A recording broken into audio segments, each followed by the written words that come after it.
Hello guys, সবাই কেমন আছে? আশা করি ভালো আছো। তো আমি সেজেগুজে কোথায় যাচ্ছি সেটাই ভাবছো তোমরা। হ্যাঁ, তোমরা ঠিকই ভাবছো, আমি বিয়ে বাড়িতে যাচ্ছি। তো এটা হলো আমাদের নিজেদের মধ্যে বিয়ে, আমার ননদের ভাসুরের ছেলের বিয়ে।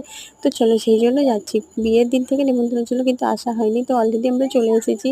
এটা হচ্ছে আমার ছোটো মেয়ে আর বড় মেয়ের সামনে হাঁটছে। তো চলো ভিতরে ঢুকিয়ে একটু দেখি।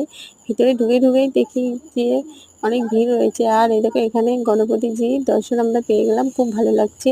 আর এই দেখো এখানে দেখছো, এটা আমার ভাগ্নি। ও আজকে আমার ভাগ্নিকে দেখো অনেক সেজেছে, ওকে অনেক সুন্দর লাগছে, আরও বাকি সবাইকে ভালো লাগছে। তো চলো আরও ভেতর দিকে যাওয়া যাক, দেখি কী কী আছে ভেতরে। তো চলো গণপতিজি টাটা, আমি ভেতর দিকে যাই। এই দেখো এখানে দারুণ লাইটিং, কিন্তু দারুণ সাজিয়েছে। এখানে হচ্ছে জকি এসেছে, জকিরা। আর যত কিছু স্টল আছে সব এখানে, ফুচকা কফি সব স্টল বসেছে। তো আমার ছোটো মেয়ে, তাই আমি ওকে নিয়ে চলে যাচ্ছি স্টলের দিকে কফি খেতে। তো চলো কফিটা খেয়ে তারপরে অন্য দিকে যাওয়া যাক। তো চলো আমরা লাস্টে চলে এসেছি।